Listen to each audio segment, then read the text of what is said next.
मणिपुरदगी लाखिबा अलहमदुलिल्लाह team हायरगदि मणिपुरगी तोंगान तोंगानबा Meitei Pongal सिंगी CSOs कुनगा निपाना पुंजलगा committee एमा सेमखिबा वक्फ property एक सिगी कन्ननबगी दमकता मणिपुरगी सेमखिबा मदुना अखोय petition अमा फाइन तौबदो मरोयना अखोयगी मणिपुरदगी एडवोकेट मोय भाई अजमलगा लोयना अमदि अखोय मफम असिगी अदुगा अखोयगी एडवोकेट माइकल अदुगा मैडम पिंकी लाई हाइरिबा ओके एडवोकेट सिंग असे अखोयगी पिटिशन तौखिबा मणिपुरी मुस्लिम मैतै पांगल वेलफेयर एसोसिएशन अम्पुआगी मैतैदगी अखोय करी अमा तौखिबदो पिटिशन अमा तौखिबदो मतंग दा अखोय ngasi सुप्रीम कोर्ट ता खन्नखिबदो करी करी खन्नखगे हाइबदो अखोय मैडम दगी हफे तमिनसे आज जो है सुप्रीम कोर्ट में जो अंदर जो भी बातचीत चला था उसके बारे में कुछ थोड़ा सा हिंट्स आप दे दीजिएगा 1 मिनट बस। आज के ये मैं पेटिशन की तरफ से mister Kapil Sibal ji, doctor Rajeev Dhavan, mister CU Singh ji, Mannu Singh ji, Huzefa Ahmadi, Sanjay Hegde, सारे सीनियर एडवोकेट्स वो अपीयर हुए पेटिशनर्स के। उन्होंने टाइम ज़्यादा नहीं था, कम था, इसलिए उन्होंने पार्लियामेंट चैलेंज किया जिसमें उन्होंने वक्फ यूजर मतलब कौन ब्यूरोक्रेसी करे कर सकता है कि नहीं सकता है, कौन कर सकता है कौन नहीं कर सकता है, उसके ऊपर उन्होंने एक ये लगाया हुआ कि वक्फ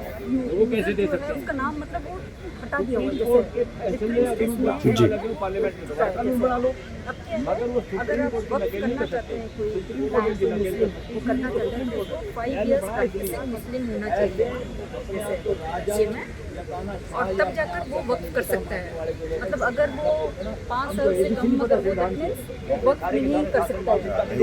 ना, इसके बारे में उसके बाद वो मतलब वो एक आपत्ति है। और एक है कि वक्त जैसे यूजर अगर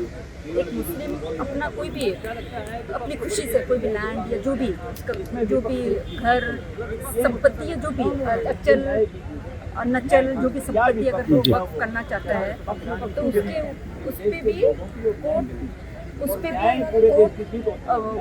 उसमें आपत्ति ये है कि उसको पहले कलेक्टर के पास जाना पड़ेगा। कलेक्टर रिपोर्ट देगा कि वेदर वो जो लैंड है वो गवर्नमेंट है, प्राइवेट है, नॉन प्राइवेट है, वो वक्त के काबिल है कि नहीं, तब जाकर वो रिपोर्ट के बेसिस पे सरकार घोषित करेगी प्रॉपर्टी है तो उसको रजिस्टर करना पड़ेगा। अच्छा, इसके ऊपर आपत्ति है। जी जी जी। दूसरी साइड कहती है कि ऐसे कुछ नहीं है, हमने वक्फ को छेड़ा नहीं है, वक्फ है ऑलरेडी। फिर कोर्ट ने पूछा कि अगर वक्फ है तो वक्फ यूज़र उसको हटाया क्यों गया हुआ है, तो कोर्ट ने कहा कि दूसरी साइड सरकार ने केंद्र सरकार ने कहा कि हटाया नहीं गया हुआ है यूज़र को, हमने खाली एक वो सिर्फ प्रोवाइजो एक लगा दी हुआ 3 C में जी, कलेक्टर वो रिपोर्ट मतलब कलेक्टर रिपोर्ट के बेसिस पे ही वो घोषित होगा कि वो वक्फ प्रॉपर्टी है, वो रजिस्टर्ड होगा। और इसमें हमने कोई बदलाव नहीं किया। वो 95 वाले में भी I think it was there ना 95 वाले जो पुराना वाला एक्ट उसमें भी है जिनको उन्होंने अमेंड किया हुआ है, कुछ क्लॉजेस को इन्होंने अमेंड किया हुआ है 25 वाले में। तो फिर कोर्ट ने फिर कहा कि सुनते सुनते कोर्ट ने ये भी कहा कि हम जो हाई कोर्ट में कुछ पिटिशंस हैं, high court is also seized with some of the petitions, वो कहते हैं कि हम लोग ट्रांसफर करके सारे केसेस सुप्रीम कोर्ट में ले आएंगे ताकि हम लोग डिसाइड करके ये करेंगे। अच्छा, उसको तो सरकार और वो इंटरिम आई थिंक स्टे भी वो करना चाहते थे कुछ क्लॉजेस का, जब तक हाँ जैसे प्रोवाइजो 3C का प्रोवाइजो है कुछ वो ये करना चाहते थे, लेकिन दूसरी साइड यूनियन ने कहा कि नहीं आप अभी हमें सुने बगैर और भी हैं, अब इतनी जल्दी अब इंटरिम ये मत दो, तो इसीलिए कल के लिए रखा हुआ है। अच्छा ठीक है। उसके बारे में आज जो है वहाँ सेंट्रल वक्फ बोर्ड और स्टेट वक्फ बोर्ड में